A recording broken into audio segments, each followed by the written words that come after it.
Hey, everybody. Welcome to the first episode of Season 3. Let's talk about that, a Union University podcast. My name is Fran Thomas, and I co-host this show alongside my good buddy, Ted Cluck. This season, we kick things off with our head basketball coach for our women's team, Mark Campbell. Coach Campbell has been around Union a long time, and y'all, he has had so much success on and off the court. And we want to dive into what that means for him as a follower of Christ and a leader on this campus. All right, you guys, sit back, enjoy the show.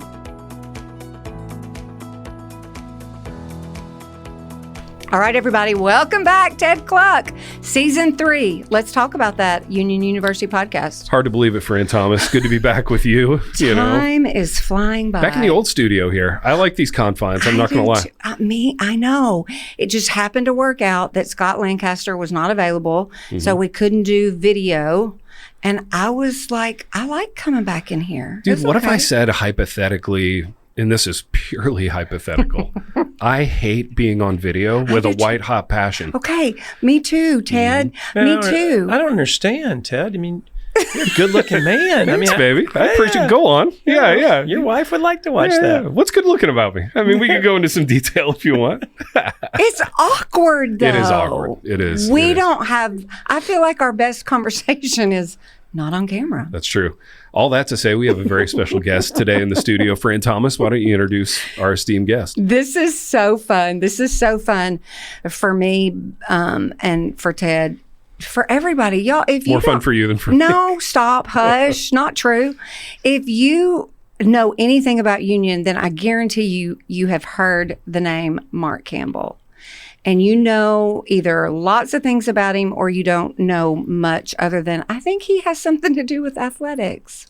Ted and I are both big lovers of the athletic world and the community for similar different reasons. But it is a real treat. If we had an applause button, we would hit the applause button to have Mark Campbell, women's basketball coach, athletic director, Union University, in the house. Welcome to the show, Coach Campbell. I appreciate it, you two. It's a pleasure. Yeah, for sure. For sure.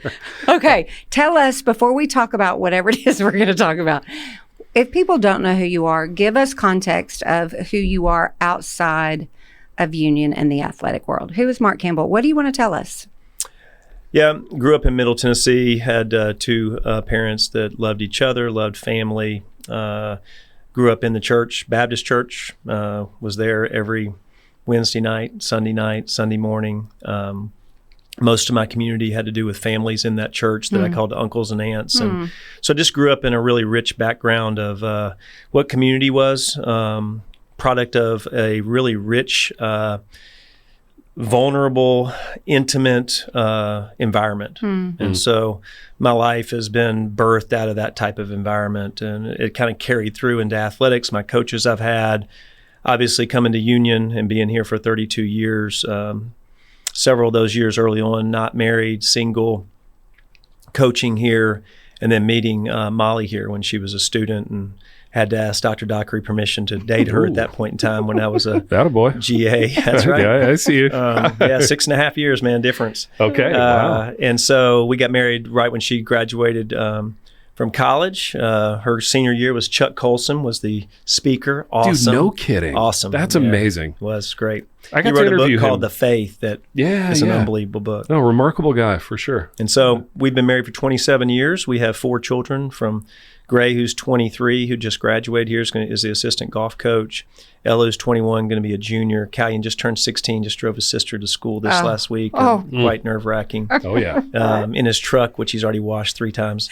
Yeah, and then Mia, who's 15, my wife has homeschooled all 4 all the way through. And so my life is just, again, full of environments. My wife has been elite, as Sean Blackburn would say. Dude, now, what about your 5th child down there in the basement? The item that you showed me last time I was over. My cold plunge? Yeah, the sauna and the cold plunge I kind of put together in one. Yeah, probably more of it. Not, I mean, some people say that's vain. I think more out of the idea my dad had Alzheimer's and I'm trying to do everything I possibly can. Man. But Yeah, so my wife's created this unbelievable environment in our home, a safe environment for me as far as our relationship. And so I get to come to work every day, what I don't consider to be work, and be free. Yeah, that's Not only right. does the gospel present this freedom in my life, but also my relationship at home and with my wife and my kids presented as well. That's Something you amazing. said about relationality in church really struck me, because you're very relational in terms of how you do your job and how you coach and how you manage the athletic department. Talk about how that works for you in a sports context and what you feel like it gives your teams. Yeah, I think you and I have talked about it briefly, and I talked about it at our staff meeting. And we even had Travis Wyckoff, who came and talked about it. Environments are they're everything. Yeah. If you watch The Chosen right now, and it's taking you through, you're just experiencing an environment with Jesus, and we get that opportunity every day. Environments produce who we are, and it's just true in every area of my life. And so, I remember telling people that when I took my kids to the hunter safety course, those of you who've taken your kids hunting, you have to go through the hunter safety course, and it talks about the progressions of a hunter. It talks about just being able to shoot. Yeah. Then you want to limit, kill as many as you possibly can. Then you go for a trophy, and then you have this point in time when you go for the full experience of it all, the planning of it, the eating of the food, who you're going with, seeing nature. You don't have to kill anything. You're not after anything in particular. You just have this appreciation for everything. And really, that's how I feel about coaching now. Yeah. In my 27th year, is that it's really enjoyable creating environment. I just came from my staff meeting. I was a little late today with Sean and Jazzy, and we're responsible for this. I mean, our hearts, who we are, overflow into everything we do as coaches. Whether I'm a father or husband, I'm responsible for this with my wife. I'm responsible for it in my home, but the overflow is the environment we create. Yeah, and that's right. That is, man, I just love getting to know each individual and where they came from, their context, why they are the way they are, whether it's because God created in the womb and then there were some additional layers added through the experiences they've had. How can we get them to the point where they see rightly the gospel, and then just pray, man, God would open their eyes, their spiritual eyes and ears, and be able to understand who he is. Man, I feel like Sean and Jazzy are both elite environment creators. You know what I mean? Jazzy, great. I had in class.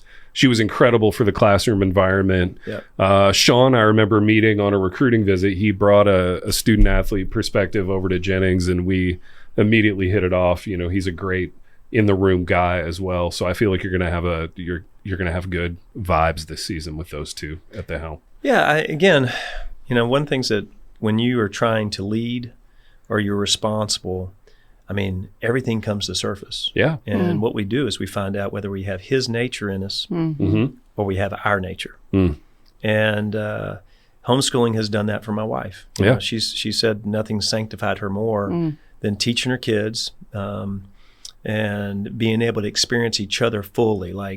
And so that's what athletics provides, this unbelievable doorway. Yes. The older I get, this idea of doorways that I was unaware of, that God presents us. Well, coaching, there might be people that disagree. Other than being a parent, coaching is the biggest doorway, the widest doorway into a soul, if we take advantage of it. I would agree. This is so good. This is so beautiful. Let me ask you a question. And I am so curious how you approach every single season with a new team, okay? Because you're not going to have the same team 2 years in a row, the exact same team. Listen, if things go well this year, we could have them 3 years in a row. Oh my gosh! Team, Okay, which is crazy. That is crazy because it does feel like every couple of years it's a new set of people. And as you have what you have that currently exists, you're also out here thinking about who's exiting and who am I bringing in all the time. So that culture, that environment is always changing to a degree. Okay, so when we think about the people and the places in the environment, Ted and I are not athletic coaches, but when we think about the people that we are doing life with, that we're in community with, that we're trying to navigate and consider, who are we letting in and who is going out? How mindful are you in the process of who is coming in? Like, are you you're not just looking at their basketball talent, you're also considering the whole person and who they are and what they're going to bring to this culture, this environment that you're always having to navigate. Is that hard? I just think, oh my gosh, I would feel like I'm constantly putting a puzzle together, and I hope that all the pieces fit.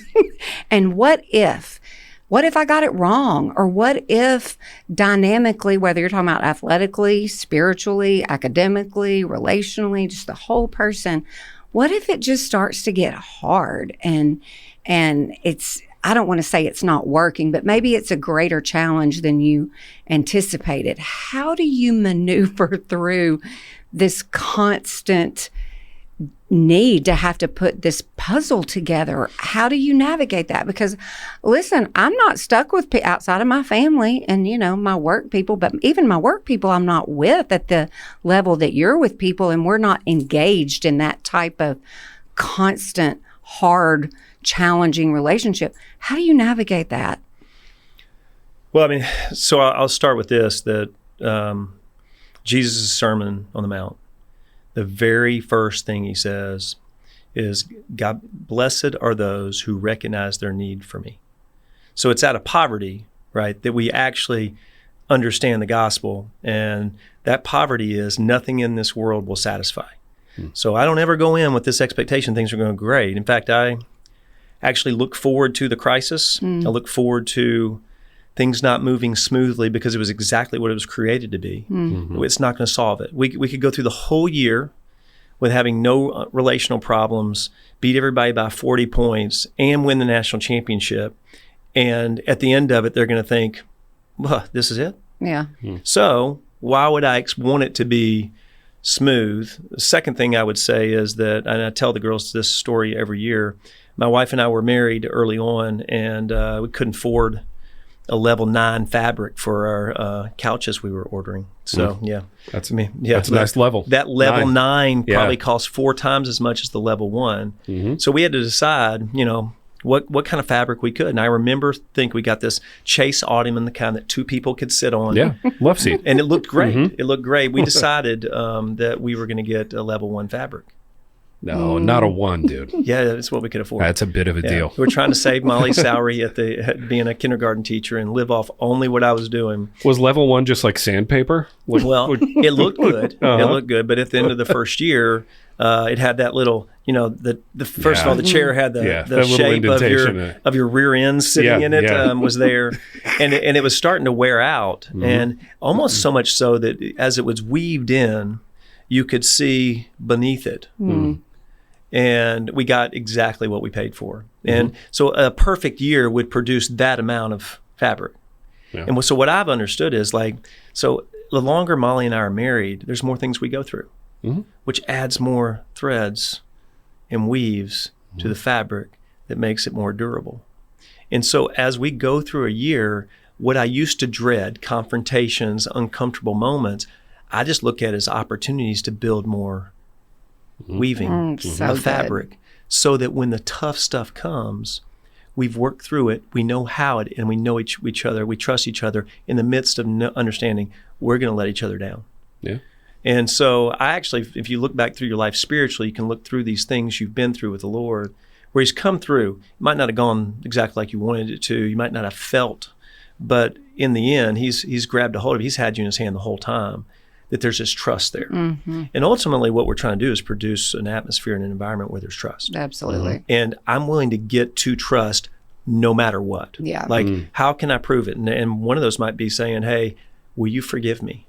I did this wrong. And then they say, I'll forgive you. Man, we just not only did a fabric, we kind of did 4 layers real quick. Yeah. Because once you do that, you get to this love that's Philadelphia love, where it's a family type love, a brotherly, sisterly affection, where you can sit down at dinner together, even though maybe you got upset with each other 5 minutes earlier, and you can smile and laugh about the day. And so in order to do that, I think you have to recruit people that have soft hearts. And so I think it's really important for us how people act with their parents, It's not important to me that they've been perfect the other places they've been. Sure. It's not important to me that they might have an area of their life they struggle with and want redemption from it. Yeah. Like those things, what you think of me if I sign somebody that, made a bad mistake at their previous institution, and yet we met with this person, their family, and there was a soft heart, and maybe the environment produced this in them, then I feel a total freedom to say, I think if we can get to the point where she trusts us and we trust her, she'll understand the gospel. Oh, and so it makes amen. sense. Now, at the same time, if you bring in everybody that's been in trouble, then you've just destroyed the environment as well. So knowing the balance of all that stuff's really important. But I look forward to the year when two girls don't get along. One spoke when they shouldn't have. The other one talked behind somebody's back, and to bring them in and say, and we'll do this. We'll do this at our first meeting. So we'll do it in second week of September. We'll have a little retreat. Gotten to the point where I don't have to go anywhere and spend a lot of money to have a retreat. We can go in Harvey Hall, and they can be divided up and have pieces of paper where they write out what, beginning with the end in mind, having an idea of what they want it to look like, and then maybe taking them through some scenarios that are going to happen throughout the year and how we're going to handle them. And if we handle it this way, this is not the ideal. And so last year, Jazzy was one of our leaders, our main leader vocally. And those pieces of paper were up on our back wall of our locker room the entire year. And when we had our banquet at the end of the year, I got to tape them up to my mantle at my house so they could look at what they put down and ask them, did these things come true? And was it perfection that generated that? Or was it actually conflict, circumstances? Because I actually believe what makes marriage great is not the absence of hard things. Right. Yeah. It's actually working through them together and choosing someone other than yourself. Right. Yeah. And when two people do that, there's so much fabric, and then that oneness the Lord talks about in the Bible, that happens. It's something that happens over a period of time that actually is worth something. And there's a fullness in that. And if you ask me what I wanted at the end of the year, is I want our girls to have a fullness of excellence in relationship and in performance and how we work through problems and trust and their memories are all good because the environment's good. They don't even remember the hard days. They remember all the good things and how they were blessed in some way, encouraged to be who God created them to be. That's right. Mark, can you, for the benefit of the faculty, you and I work together. I'm faculty athletics representative, so we get to work closely together on things. Can you explain how Division II athletics work? It occurred to me the other day, I was writing up a document for our kind of shared work. And in the document, I just started explaining the differences between D3, NAI, Division II. We're taking on X number of new faculty every year. And I think, because of the uniqueness of Union, being smaller, being relational, being Baptist, there sometimes isn't a great understanding on the faculty side of how Division II athletics works. So if you had to explain it in a couple of paragraphs, what would it be? Yeah, I mean, I'd probably have to get ChatGPT to make it a couple paragraphs. There you go. Like my students then. Yeah. I think the biggest thing for me is there's this balance of life. If you explain the difference between a Division I athlete and a Division II, Division II athlete, Dave and I, with basketball, are coming up with our practice schedule based on the academic schedule of our athletes. That's right. So I'll look at it and we determine, no matter how much I hate it, on Monday, Tuesday, Wednesday, and Thursday, we can't practice till 5. Sure. Because our girls don't get out of class or labs until a certain day. Yeah. And so we're tasked with these 20 hours we get a week. Yeah. To be able to, and I think we averaged last year 16. So we didn't even use all of our hours. Wow. And we want them to be effective in all things. So we live in a community here where I think there are a lot of people on our campus, and people are so ungrateful for Union. Working at Union, being around people of like-minded faith, people who really care. Imperfections everywhere, just like I talked about a minute ago. Yeah. But do we take those imperfections and kind of talk about them and make them worse? Or we realize that this wasn't made to be perfect? I mean, we're supposed to be dependent upon the Lord. And so this place, has allowed us to be able to have athletics and try to do it effectively. But it is obvious that that's not the main goal, is for us to win conference championships. That's We're trying to use if you ask me the word leverage, Ted, when you hear the word leverage, what is that for you?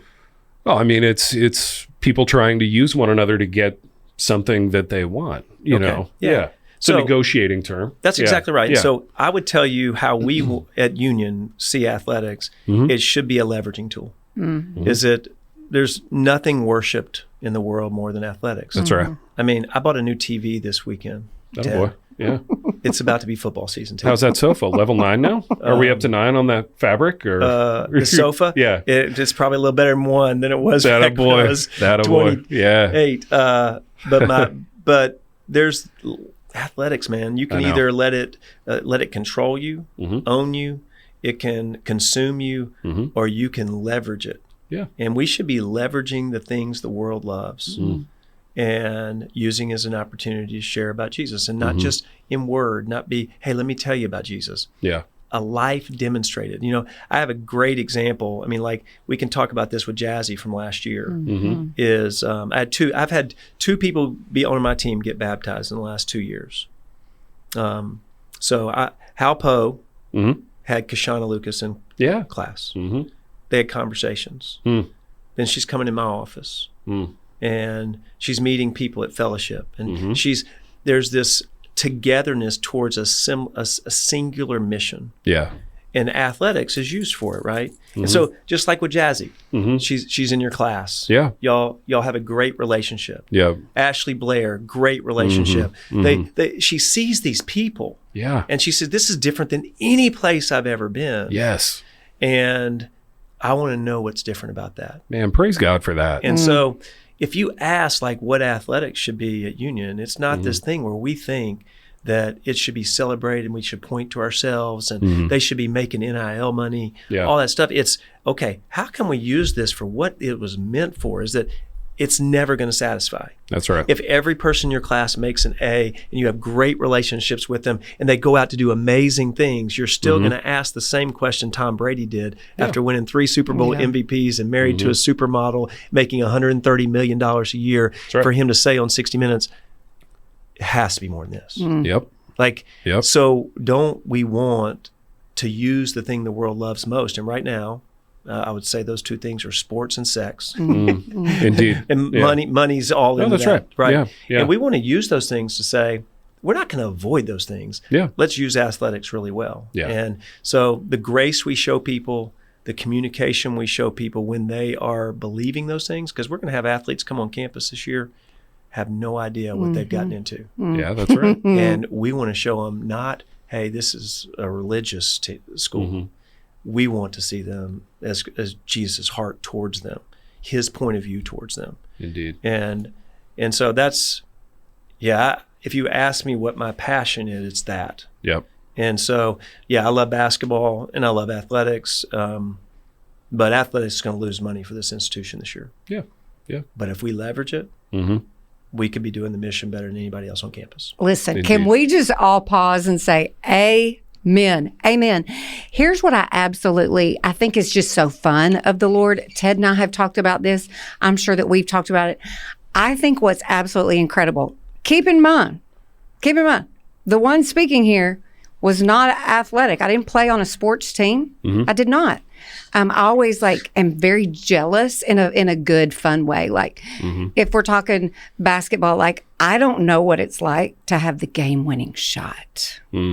I don't know what it's like to score the touchdown that sends you to the Super Bowl or whatever. I don't know that feeling as a person. But I having 3 boys, the Lord knew to give me 3 boys. I am so obsessed with athletics. Our TV never changes from ESPN. It's just on all the time. I'm at home by myself. That's what I'm watching. I'm invested to a degree in things that I really sometimes don't know anything about. Still don't know anything about soccer. Still don't know anything about hockey. But I promise you, if it's on, I'm watching it. Sure. Because I care. Because here's what's so wild and fun to me of the Lord.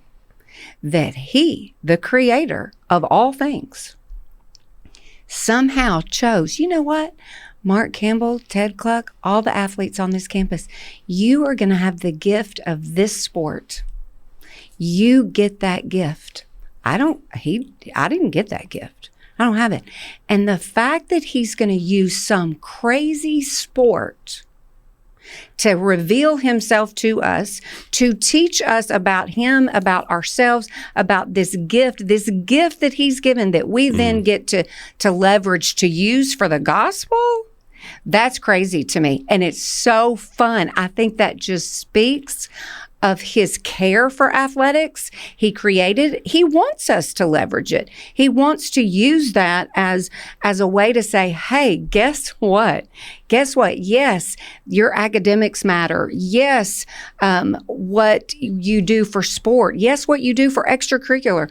It all matters and it all impacts your soul. But if every bit of it is being used in the right way, man, oh man, oh man, what an absolute difference we could be making as an institution, and saying to the athletic world out there that loves athletics, guess what, Tom Brady? Guess what, whoever? There is so much more than the game. It's so much more than a game. It is so much more than a game. And I just think it speaks to our creator that, you know what? It is a big deal. He does care about it. Otherwise, we wouldn't have that. I think it's a great privilege that we get as older athletes and coaches to show them that it is a great gift, but it's a bad idol. Yes, right? And we do the same things in academics. Right, absolutely. Your 4.0 grade point average is a bad idol, right? That's right. Like, get a 3.5, go ding it up a little bit and have some experiences, and like learn some things, learn some process, right? Yeah. And I think this is something that I wish I'd been taught as a young athlete, that it's not a great idol. And what a privilege to get to do it in a place like this where we can make much of the Lord on the field, in the classroom, in the weight room, as we come and go as athletes and coaches. Yeah. Fran, do we have time for one more quick question? I've got a quick question.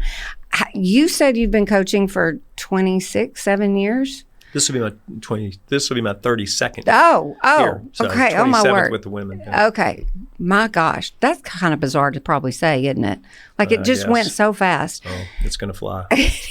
Everything is flying.